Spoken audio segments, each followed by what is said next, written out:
2000 वर्षों से जो आत्मविस्मृति आई, उसके कारण हम आपसी स्वार्थों में उलझ गए, भेद पैदा हुए, अधिकाधिक भेदों की खाइयां चौड़ी होती चली गई और हम अपने कर्तव्य से विमुख हो गए, जिसका लाभ विदेशी आक्रांताओं ने लिया, हमको पीटा, लूटा और ये बात चलती चली है। और इसलिए ये काम पूर्णतः बंद हो गया। तो काम पूर्णतः बंद हो गया तो उसको समाज फिर करे, इसके लिए पहले प्रारंभ करना पड़ता है। और प्रारंभ करने वाले अलग दिखाई देते हैं, क्योंकि बाकी समाज नहीं करता है, वो लोग करते हैं। इसलिए शुरू में वो काम उनका माना जाता है जो कर रहे हैं, लेकिन काम तो ये समाज का है। जैसे कोई स्कूटर, मोटरसाइकिल शुरू करना है, मोटर कार शुरू करनी है, तो चलना तो उसका काम है, उस पूरे मशीन का काम है, लेकिन उसमें एक स्टार्टर होता है। स्टार्टर का एक प्रकार होता है चाबी घुमाकर स्टार्ट करना, दूसरा प्रकार होता है किक लगाकर स्टार्ट करना। तो पहले तो वो स्टार्टर ही काम करता है, लेकिन बाद में पूरा मशीन चलता है। ऐसे अपना समाज, इसका प्रत्येक व्यक्ति, प्रत्येक परिवार सुखी, सुरक्षित, निरामय बने, अपना कर्तव्य करे और पूरा समाज सुखी, सुरक्षित, प्रतिष्ठित हो, जिससे विश्व की आवश्यकताओं को पूरा करने का उसका सामर्थ्य बने और वो वैसा करे। इसलिए काम शुरू हुआ। ये काम है हिंदू संगठन का काम। भारतवर्ष अपना परंपरा से हिंदू समाज का घर है और इसलिए हिंदू समाज उसके लिए उत्तरदायी है। जो अपने आप को हिंदू कहता है, उनको इस देश के भले बुरे के बारे में पूछा जाएगा, जवाबदेही उनकी बनती है। उस हिंदू समाज को तैयार होना चाहिए, क्योंकि भारतवर्ष उनकी मातृभूमि है, उस भारत माता की भक्ति वो करते हैं। उस भारतवर्ष में हुई जो अखंड परंपरा है महापुरुषों की, भक्तों की, ऋषियों की, राजर्षियों की, ब्रह्मर्षियों की, उस परंपरा के अपने आप को वंशज कहलाते हैं। और इस भारत देश के भाग्योदय पर उनका भाग्योदय निर्भर है। यह भारत देश दुनिया में प्रतिष्ठित हो रहा है, सुरक्षित हो रहा है, तो विश्व भर के हिंदुओं की सुरक्षा, प्रतिष्ठा बढ़ गई। ऐसा नहीं था तो विश्व भर के हिंदू सुरक्षित नहीं थे, प्रतिष्ठित भी नहीं। और इसलिए हिंदू समाज का यह काम है भारतवर्ष के लिए अपने आप को ऐसा बना। यह कार्य है, उस कार्य का ये आलय है। कार्य तो सर्वदूर चलता है, लेकिन कहीं एक जगह से उसको देख सकते हैं, ऐसा होना पड़ता है। तो ये जो सारे विश्व में चल रहा है हिंदू समाज के संगठन का काम, भारत में चल रहा है राष्ट्रीय स्वयंसेवक संघ के द्वारा हिंदू समाज के संगठन का काम, कहां आने से उसका पूरा अनुभव मिल सकेगा। अरे भाई यार क्या कर रहे हो यार? उस जगह को हम कहते हैं कार्यालय। एक भवन नहीं होता केवल, कार्यालय कुछ कागज पत्रों के रखने की या कुछ लोगों के रहने की जगह नहीं होती। वहां पर संघ का घनीभूत अनुभव मिलता। संघ का काम सबको जोड़ने का है, तो कार्यालय में वो जोड़ने वाले स्वभाव का अनुभव मिलता है। संघ का कार्य सबके जीवन में सत्य, करुणा, शुचिता और तपस की प्रवृत्तियां भरना है। तो कार्यालय में सत्य, करुणा, शुचिता, तपस का प्रत्यक्ष अनुभव नहीं। कार्य के लिए आवश्यक जो यांत्रिकी की बातें हैं, टेक्नोलॉजिकल बातें हैं, वृत्त लेना देना, सूचना लेना देना, भांडार में पुस्तक उपलब्ध रहना, ऐसी सब बातें तो यहां होगी, परंतु कार्यालय का जो भावात्मक स्वरूप है वो मुख्य बात है। आप किसी भी संघ कार्यालय में जाएंगे, आपको प्रश्न पड़ेगा कि ये संघ का ऑफिस है क्या? ऑफिस जैसा यहां कुछ दिखता नहीं, ये तो ज्यादा किसी हॉस्टल जैसा दिखता है या घर जैसा दिखता है। लेकिन उसको हम कहते हैं कार्यालय, लोग कहते हैं ऑफिस। वहां नोटिस जाता है, वहां से नोटिस जाता है, यानी लीगल नोटिस नहीं कह रहा हूं मैं, सूचना जाती है, सूचना आती है। वहां लोग फोन करते तो जानकारी मिलती, वहां लोग अंदर आते तो भंडार रहता है, उसमें संघ की जानकारी देने वाला साहित्य मिलता है। गणवेश खरीदना है, गणवेश का साहित्य रहता है। ये सारी बातें वहां रहती है, लेकिन उसके कारण वो कार्यालय नहीं है। कार्यालय वो इसलिए है कि वहां संघ होता है, और संघ यानी कोई बॉडी ऑफ इंडिविजुअल्स जिसको कहते हैं टेक्निकल भाषा में, वो नहीं है। मनुष्यों का जमावड़ा नहीं है। संघ एक जीवन है, संघ एक वातावरण। वह जीवन और उस जीवन से उत्पन्न हुआ वह वातावरण संघ कार्यालय में अनुभूत होता है। और जैसा मैंने कहा कि ये करने वाले केवल संघ के स्वयंसेवक नहीं रहे, सभी लोग रहे, कार्यालय में आने जाने वाले लोग भी रहते, कार्यालय को बनाने वाले लोग भी रहते हैं। आज आपने सुना कि काम तो पूरा हो गया, कार्यालय बनकर तैयार हो गया, लेकिन रंगाई पुताई करने वाले अभी गए नहीं, यहीं पर विद्यमान है। इतनी भक्ति से इसको बनाने वाले लोग ये भी कार्यालय का वातावरण बनाते हैं। आप सब लोग आज यहां उपस्थित हैं, संघ पर आपका जो भाव है उसके कारण आप यहां उपस्थित हैं। आप सबके भाव से भी ये कार्यालय बनता है। संघ के स्वयंसेवक कार्यकर्ता तो है ही, कार्यालय में निवास करने वाले लोग तो है ही, लेकिन हम सबके लिए ये काम है। कार्यालय का भवन तो बन गया, लेकिन कार्यालय का भाव बने रहना चाहिए, बढ़ते रहना चाहिए। और वो भाव क्या है? स्वातंत्र्य, समता, बंधुता। आज जिनकी जयंती है, डॉक्टर बाबा साहब आंबेडकर साहब, वो कहते थे स्वातंत्र्य, समता, बंधुता यह तत्वत्रयी मैंने फ्रांसीसी राज्य क्रांति से नहीं ली है, उसको मैंने भगवान बुद्ध के विचार में भारत की मिट्टी में पाया है। दुनिया का यह अनुभव है, और आज दुनिया फिर से इस अनुभव से जूझ रही है, उस पर बात करना चाह रही है कि जहां स्वातंत्र्य आता है, वो ये मैं कह रहा हूं आज की दुनिया के बारे में। उन्होंने कहा कि दुनिया का ये अनुभव है कि स्वातंत्र्य प्राप्त करने गए तो समता नष्ट होती है, और समता लाने जाएंगे तो स्वतंत्रता का संकोच करना पड़ता है। स्वातंत्र्य और समता एक साथ लानी है,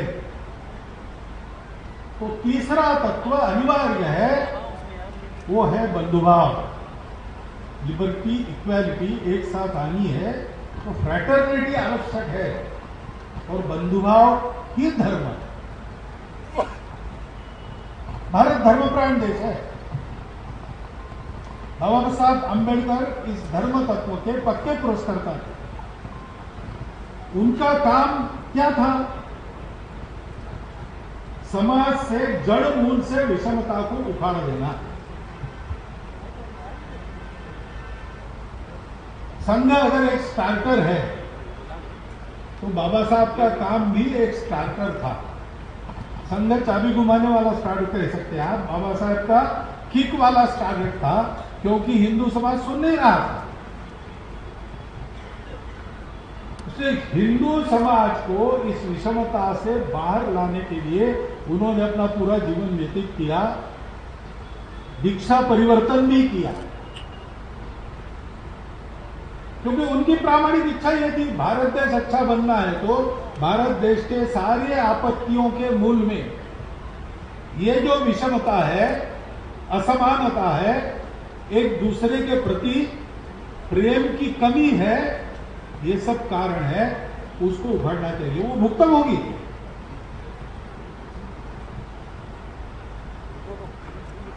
संघ का कार्य भी जिस डॉक्टर ने शुरू किया, उनको सामाजिक विषमता का शिकार तो नहीं होना पड़ा, परंतु दारिद्र्य उपेक्षा का शिकार बचपन से वो भी होते रहे। उन्होंने भी कठिन परिस्थिति में अपनी शिक्षा को पूर्ण किया और उन्होंने भी अपना पूरा जीवन इस समाज के सारे विषमता को हटाकर उसको एक सूत्र में बंधुता के, आत्मीयता के पिरोने में लगा दिया। अपने लिए दोनों डॉक्टरों ने कुछ नहीं किया।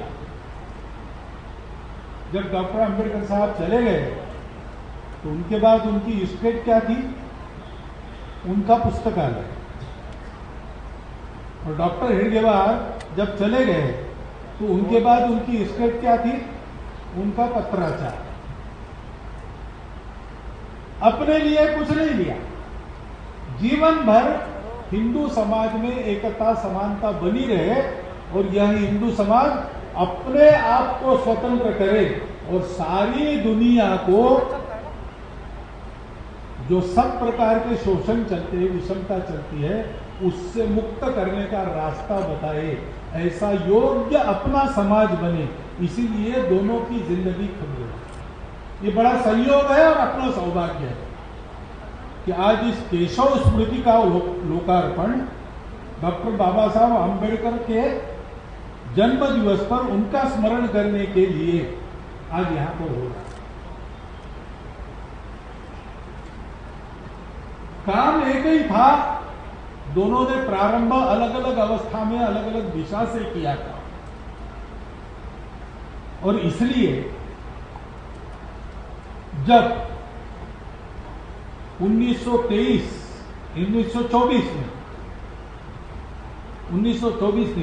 में डॉक्टर अंबेडकर कराड़ की शाखा पर आए थे, कराड़ महाराष्ट्र में सातारा के पास, तो उसके स्मरण में वहां की शाखा ने अभी एक कार्यक्रम संपन्न किया और डॉक्टर बाबा साहब अंबेडकर संघ की शाखा पर आए थे तो उसका समाचार छपा। उस समय तिलक जी का चलाया केसरी था, तिलक जी तो नहीं थे, केसरी चल रहा था। उस केसरी वृत्तपत्र में वो समाचार छपा था जिसमें डॉक्टर साहब बाबा साहब आंबेडकर का शाखा पर जो भाषण हुआ उसका 3 पंक्तियों में वृत्तांत दिया था कि उनका भाषण हुआ जिसमें उन्होंने कहा कि कुछ बातों में हमारे मतभेद है तो भी संघ को मैं अपनत्व के भाव से देखता हूं। यह अपनत्व 2 बातों का परिणाम था। डॉक्टर हेडगेवार और डॉक्टर अंबेडकर दोनों ने अपने समाज के लिए फूट फूट कर अपार आत्मीयता भरी और दोनों का जो काम था वो समाज में उसी आत्मीयता को उत्पन्न कर सब स्वार्थ और भेदों को तिलांजलि देने का। उस काम के लिए दोनों के कार्य चले, कार्यकर्ता चले, आज भी हम चल रहे हैं। उस संघ के कार्यालय का आज लोकार्पण है। इस भाव को हम याद करें। कार्यालय एक भावना है, आज अपना भवन बन गया है। संघ की स्थिति है, स्वयं सेवक संघ के लिए सुविधा खड़ी कर सकते हैं, अन्यत्र तो संघ मानता नहीं। संघ अपना काम अपने स्वयंसेवकों के बलबूते चलाता है, समाज के काम के लिए समाज से सहयोग लेता है, अपने काम के लिए समाज से कुछ नहीं लेता। स्वयंसेवक साल में एक बार जो करते हैं उससे होता है। आज संजोगों की स्थिति है कि वो ऐसा कार्यालय खड़ा करें। अंदर जाकर आप देखेंगे तो आपको ध्यान में आएगा कि इस प्रांत की जितनी आवश्यकता है नाप तोलकर उतना ही बना है, उससे ज्यादा नहीं, क्योंकि हम लग्जरीज पर विश्वास नहीं करते। परिश्रम की, सादगी की, मितव्ययिता की आदत बनी रहनी चाहिए। हमारे कार्यालय बनाने में, भवन बनाते हैं तो स्थानीय नगर निगमों के वगैरह वगैरह मानक होते, वैसे संघ के भी कुछ मानक, जहां आवश्यकता है वहां बनाना, आवश्यकता से ज्यादा नहीं बनाना। आवश्यकताएं पूर्ण हो, बाहर के भी लोग आते हैं, उनके लिए एकदम ही ऐसा असुविधाजनक न हो, लेकिन शैल आयाशी का चित्र न हो। आप इस कार्यालय को देखेंगे तो आपको ये ध्यान में आएगा उन मानकों पर बना है, लेकिन ऐसा भी बनाने की स्थिति नहीं थी। तो संघ का कार्यालय कहां होता था? कार्यकर्ताओं के घरों में होता था। और जब कार्यकर्ता भी नहीं थे, डॉक्टर हेडगेवार अकेले थे, तब संघ कहां होता था? डॉक्टर हेडगेवार के जीवन में होता।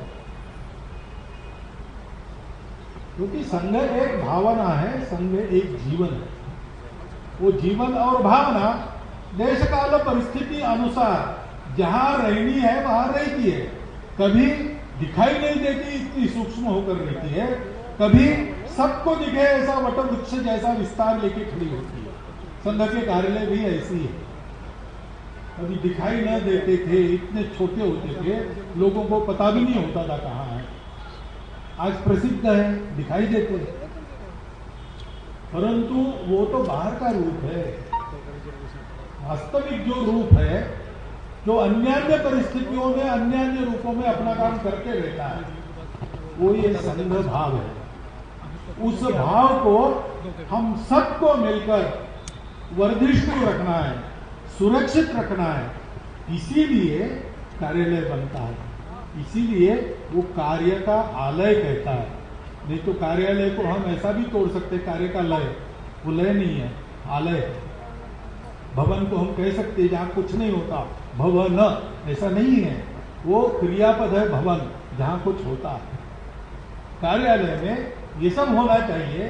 संघ के कार्यकर्ता इसकी चिंता तो करेंगे ही, हम सबका ये कर्तव्य है एक तरह से। लेकिन आप लोग सम्मान्य निमंत्रित है, तो मैं कहता हूं कि आप सबसे विनम्र अनुरोध है कि आपका जो स्नेह संघ पर है, उसके चलते इस भाव का नित्य वर्धन करने का प्रयास आप भी करिए। आते जाते रहिए, देखते रहिए, बात करते रहिए, पुस्तकें मिलेगी पढ़ते रहिए, संघ कार्य को बढ़ाइए। क्योंकि डॉक्टर बाबा साहब आम्बेडकर और डॉक्टर हेडगेवार दोनों की आंखों के सामने विश्व का मार्गदर्शन करने वाला, भेद रहित, स्वार्थ रहित, समता युक्त, शोषण मुक्त ऐसा भारत का हिंदू समाज था। वो समाज हम खड़ा करें, भारत को विश्व गुरु बनाने की दिशा में अग्रसर हो। इतना एक विचार मेरे मन में आता है, वो आपके चिंतन के लिए आपके सामने रखता हूं।